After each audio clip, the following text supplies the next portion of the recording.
आप नवाज शरीफ साहब को सियासतदान नहीं मानते? मैं नहीं मानता। फिर ये मेरे 2 साल मेहरबानी भी करते थे, गाड़ी चलाते भी थे, जहाँ जहाँ जाना है, गुजरात जाना है, मेरा नवाज शरीफ कहते जी गड्डी में चलानी है। लेकिन फिर वही नवाज शरीफ साहब जो आपकी गाड़ी चलाते थे और जो कहते थे सानू भी सियासत सिखाओ, वो फिर आपके लीडर हो गए। क्यों? कायद आप उनके पीछे खड़े हो गए कि ये मेरा कायद है, मेरा लीडर है। तो इसका मतलब है सर फिर हम ना ही समझे आप सियासतदानों की तरफ से। तुसी आप समझदार नाज़रीन का वो एक मिसाल मशहूर है कि घर का बेदी लंका डाए, यानी जो घर का बेदी होता है, जो आपके करीब रह चुका होता है, जो आपको बगौर देख चुका होता है, आपका एनालिसिस कर चुका होता है, वो आपके बारे में राय जब देता है तो उसकी राय को बिल्कुल मुस्तनद गिरदाना जाता है। एक वीडियो आपको दिखाने जा रहा हूँ। इरशाद भट्टी साहब जो हैं वो साबका बागी और जावेद हाशमी साहब जो हैं उनका इंटरव्यू कर रहे हैं। वो नवाज शरीफ साहब के बारे में क्या फरमा रहे हैं, आप ज़रा पहले वीडियो देखिए, फिर इसकी ऊपर बात करते हैं। आप नवाज शरीफ साहब को सियासतदान नहीं मानते? मैं नहीं मानता। वो तो एक ही जगह से है रियली। आप तो बल्कि वो केस आपने मेरे सामने पेश किया है जिसको मैं अच्छी तरह जानता हूँ। वो सियासत से ज़्यादा उनके जो आने का मकसद भी था। नवाज शरीफ साहब मुझे मिले, कोई किसी दोस्त ने आके मिलाया कि ये जवान आपसे मिलना चाहते हैं। अच्छा, तो मैं मिल लेता हूँ। ये किस सन की बात है? 78 की। 78। अब उस वक्त मैं लाहौर के अंदर 5-6 इलेक्शन लड़ चुका था। एक दरवाजे पे वोटिंग भी मांग रहा था, बन चुका था। और लाहौर का मैं जो है क्राउन एक तरीके का किंग बना हुआ था। अच्छा। मैंने अगर कहा 4 महीने पीपल पार्टी के जीते, मैं कहा तुम्हारे सिर्फ कल को चाहिए मेरे 10 बजे, तो आ गए। बड़े बड़े लोग थे। लेकिन बहरहाल उसके बाद यार उन्होंने कहा कि भाई तारुफ कराओ यार दसो। तो मैंने कहा जी मैं तो शहबाज शरीफ हाँ, तो यह मेरे बड़े भाई ने नवाज शरीफ साहब। लेकिन मैं ना इतफाक नाल मैं नहीं सुनया लाहौर दे।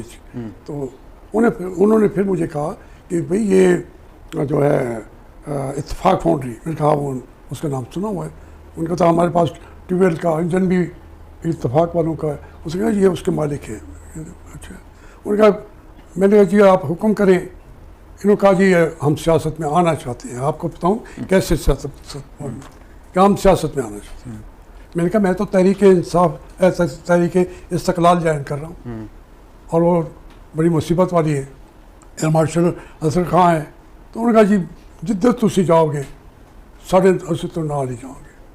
फिर ये मेरे 2 साल मेहरबानी भी करते थे, गाड़ी चलाते भी थे, जहाँ जहाँ जाना है, गुजरात जाना है, मेरा नवाज शरीफ कहते जी गड्डी में चलानी है। अच्छा, आप तो हाँ, तो मैं कोई उसमें कोई प्राइड तो नहीं लेता था, जहन में भी नहीं लेता था। लेकिन बहरहाल ये उनकी मेहरबानी भी थी कि फिर 2-2.5 साल में गाड़ी भी मेरे वो चलाते हैं। मैं सियासतदान का आपने वो नाम लिया है जो मेरे सामने बना है पला है, बल्कि मैंने भी उसको की आप यारी में अपना खून दिया होगा। तो ये वो हमारी दूसरी मजबूरियाँ थी, क्योंकि पीपल पार्टी से हमारी बनती नहीं थी। लेकिन फिर वही नवाज शरीफ साहब जो आपकी गाड़ी चलाते थे और जो कहते थे सानू भी सियासत सिखाओ, वो फिर आपके लीडर हो गए। क्यों? कायद आप उनके पीछे खड़े हो गए कि ये मेरा कायद है, मेरा लीडर है। देखिए मैं तो एक मुतवस्सित तबके का था। सियासत में जो वसाइल होते हैं और फिर जो मुझे ज़ियाउल हक ने कहा था, देखिए हमने इलेक्शन लड़ा, MNA हो गए। ये मियां नवाज शरीफ और डॉक्टर बिशारत मिले ज़ियाउल हक से।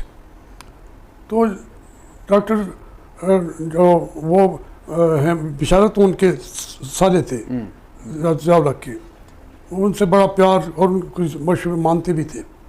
हमारी साथ भी दोस्ती बहुत थी। तो इससे कहा कि पुछो तो सही इन्होंने वज़ीर आला किनू बनाना सी। उन्होंने कहा जी तुझे किनू बनाना सी। उन्होंने कहा जी साढ़े घोड़े नूं ते उन्होंने मैदान MP की सीट के ऊपर उनका ख्याल था ये जीत रहा है। तो उन्होंने कहा जावेद हाशमी सी और केड़ा। तो डॉक्टर बिशारत कहा करते थे आपकी सबसे ज़्यादा नुकसान दुश्मन जो है नवाज शरीफ से, वो तो मैंने करा दी, क्योंकि नवाज शरीफ ने बांध लिया कि यार ये कंपटीशन में आए, तो उसके बाद उन्होंने जो हमारा करना था कर दिया। लेकिन हमारी भी मजबूरियाँ थी ना, पीपल्स पार्टी में हम जा नहीं सकते थे। वो तो मैं बेनज़ीर को करते हमने रिसेप्शन दिया पीसी में, जो 88 जब आई 86 में, तो हमने रिसेप्शन दिया। लेकिन वो एक वही 70 के एरिया में जो मैं बता रहा हूँ, वो अपनी पार्टी को नहीं छोड़ते तो हमारा तो उन्होंने जो हशर किया भुट्टो साहब ने, उनको जमहूरियत वही दे सकते थे हमें। तो इसका मतलब है सर फिर हम ना ही समझे आप सियासतदानों की तरफ से। तो आप समझदार हो। लेकिन सर 77 सालों में मुल्क टूट चुका, मुल्क टूट चुका, 3 या 4 मार्शल लग चुके, मगर सियासतदानों ने किसी तजर्बे से कोई नहीं सीखा। क्यों? जेलों में भी ये जाते हैं, बड़े बड़े वादे भी करते हैं लोगों से, जमहूरियत के, पार्लियामेंट की बालादस्ती के, सिविलियन बालादस्ती, जो ही थोड़ा सा इनको कोई 19-20 होता है कि फिर उन्हीं हरकतों पे आ जाते हैं। देखिए, इस मुल्क में 2 तरह के सियासतदान रहे हैं, पार्टियाँ भी रही हैं। हाँ। एक तो उनकी अपनी क़यादत पैदा की हुई है, उन्होंने अपनी सहूलत के लिए इस्टेब्लिशमेंट ने इस जो साइट को भी खाली नहीं छोड़ा, उसकी भी तैयारी की है, उसके लिए हमें बनाया, अब सबको बनाते रहे।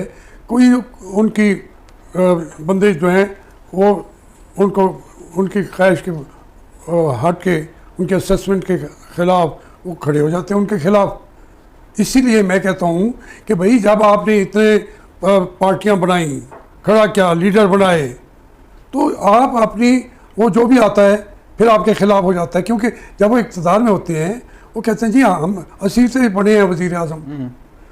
उसको आपको आसान तरीके से समझा रहा हूँ कि हमारे से कोर कमांडर हमीद गुल मुल्तान से, तो हम जब ईद का मौका होता था तो उनके दरवाजे पे बगल में मिठाई का डब्बा लेके गए खड़े होते थे सारे मुल्तान के सियासतदान।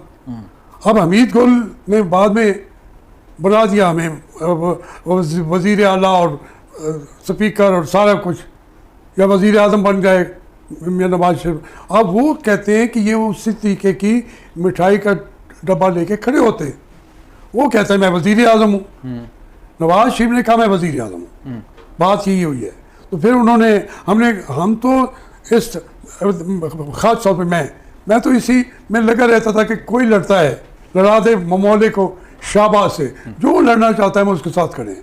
पूरी ज़िंदगी मेरा लंबा, मैं मोहतरमा मादरी मिल्लत के साथ खड़ा था, अयूब खान के, मेरी हैसियत तो थी या नहीं थी, था मैं उधर ही। फिर भुट्टो के साथ मैं साथ खड़ा हो गया, जब वो भुट्टो के खिलाफ जंग लड़ रहा था तो मैं जुल्फ़िकार भुट्टो का मुल्तान में दायां बाजू था। नाज़रीन करम, आपके हल्का अहबाब में भी ऐसे लोग ज़रूर मौजूद होंगे, दोस्तों में, रिश्तेदारों में, जो गाड़ी चलाना जो है वो कहीं पर भी अगर उनको कोई मौका मिल जाए तो वो चूक नहीं करेंगे, यानी वो गाड़ी के ड्राइविंग सीट पे जो है वो ज़रूर बैठना पसंद करते हैं। कुछ लोगों की फितरत में लिखा होता है या उनको शौक़ होता है, यानी आप ये भी कह सकते हैं कि जी गाड़ी में चलाऊँगा। अब पता नहीं गाड़ी चला के वो क्या साबित करना चाहते हैं, देखें अपना अपना प्रोफेशन होता है। अब नवाज शरीफ साहब को जिस तरह कि आपने वीडियो में जावेद हाशमी साहब की ज़ुबानी सुना कि जी कुछ भी हो जाया करता, ये वो अवाइल ज़माने की बातें। बाद में मेरा ख्याल है नवाज शरीफ साहब को कहा गया होगा कि जी सर आप बड़े हो गए हैं, आप इन छिछोरी हरकतों में ना जाएं, ये गाड़ियाँ चलाना और ये ड्राइवर्स का काम है। गो के ड्राइवर्स भी हमारे भाई लोग होते हैं। मैं खुदा न खास्ता उनकी किसी तज़यीक़ के बारे से ये बात नहीं करना चाह रहा, लेकिन कहने का मकसद ये है कि अब आप जो है वो पिछली सीट पे बैठा करें और कुछ डिस्कशन करें, कुछ मतलब सियासत की बात करें, कुछ और चीज़ें करें, जो जिसका काम गाड़ी चलाना है वो उसको चलाने दें आप। तो ना काम इस तरह ही नवाज शरीफ साहब को भी अवाइल ज़माने में ये बड़ा शौक़ था गाड़ियाँ चलाने का, और वो कहते हैं ना कि right person for the right job. तो नवाज शरीफ साहब को जो है वो बदकिस्मती से, इस मुल्क की बदकिस्मती कह लें, जो भी कह लें, यानी इनको बनना कुछ और था और ये बन जो है वो पाकिस्तान के वज़ीर-ए-आज़म के, और 3 दफ़ा के वज़ीर-ए-आज़म बने। किस्मत इनको कहाँ से कहाँ तक ले गई, लेकिन इन्होंने वही अशर किया नाज़रीन काम मुल्क का कि जो एक बुरा ड्राइवर जो है वो गाड़ी का कर सकता है, यानी इनके अंदर वही ड्राइवर वाली रूह जो है वो घुसी रही और पाकिस्तान के साथ इन्होंने जो खिलवाड़ किया, या जो भी आज भी हो रहा है इनकी जमात के हाथों, साहब जो हैं वो खुद कभी लंदन तशरीफ़ ले जाते हैं, कभी पाकिस्तान में होते हैं, और फिर उनकी जुमात जो है वो मुल्क की जो भाग दौड़ संभाले हुए है और हालात आपके सामने हैं। ना यहाँ पे कोई सरमायाकारी आ रही है, ना यहाँ पे कुछ यानी उल्टा जो ब्रेन ड्रेन हो रहा है वो आपके सामने है। फिर मुल्क की मईशत का जो बुरा हाल है, जो पंजाब में सूरत हाल आपके सामने नज़र आई अभी रिसेंट पास्ट में, आपने देखा कि किस तरीके से लोग फब्तियाँ कस रहे हैं मोहतरमा मरीम नवाज शरीफ साहिबा पे। और इनका जो जो असल काम है वो इनका वो ये है कि पब्लिसिटी करना।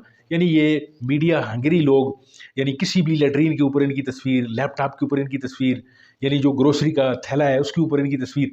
यानी कहने का मकसद नाज़रीन काम ये है कि कुछ लोग जो होते हैं वो मतलब पैदा ही लोगों की रहनुमाई के लिए होते हैं, यानी लीडरशिप के लिए होते हैं, और कुछ लोग जो हैं वो किसी और मकसद के लिए पैदा होते हैं। जिस तरह के नवाज शरीफ को शौक़ था ड्राइवरी करना का और वो फिर वज़ीर-ए-आज़म बन गए, इसी तरह मोहतरमा जो मरीम नवाज साहिबा हैं उनको पता नहीं क्या शौक़ था। हर वक्त आपने देखा है कि क्या वो कैमरामैन आगे उनके पीछे होते हैं। टिकटॉक पे उनकी वीडियोस जो हैं वो आपने देखी होंगी चलती, और फिर हर जगह पे मीडिया हंगरी होना, चीज़ों पे तस्वीरें लगवाना, तो वो कुछ और चीज़ें उनका किसी और शौक़ को जो है वो ज़ाहिर कर रही हैं। यानी इस पाकिस्तान में मुसीबत ये है कि right person at the right place नहीं है। मरीम नवाज साहिबा को जो है वो हो सकता है फ़िल्मों का शौक़ हो, फ़िल्मों में काम करने का। वैसे तो नवाज शरीफ साहब को भी फ़िल्मों में काम करने का शौक़ था। सुना है इनको रंगीला साहब जो है उनके पास भेजा गया था इनको अदाकारी सीखने के लिए। फिर उसके बाद पता नहीं कैसे ये हमारे मुल्क की जो खुशकिस्मती कह लें, बदकिस्मती कह लें, कि इनको जो है वो फिर ये सूझी कि जी चलें छोड़ें, दफ़ा करें, और इन चीज़ों में क्या रखें, सियासत करते हैं। तो कहने का मकसद नाज़रीन काम ये है कि right man at the right job नहीं था।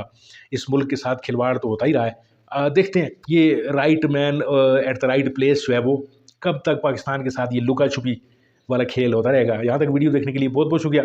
मुमकिन है आपको वीडियो पसंद आई हो। अगर आपको वीडियो अच्छी लगी है तो उसको लाइक कीजिए, चैनल को ज़रूर सब्सक्राइब कीजिए। मिलते हैं आपके साथ किसी और वीडियो, किसी और मौजू में। तब तक के लिए अल्लाह आपका हामी और आसिर।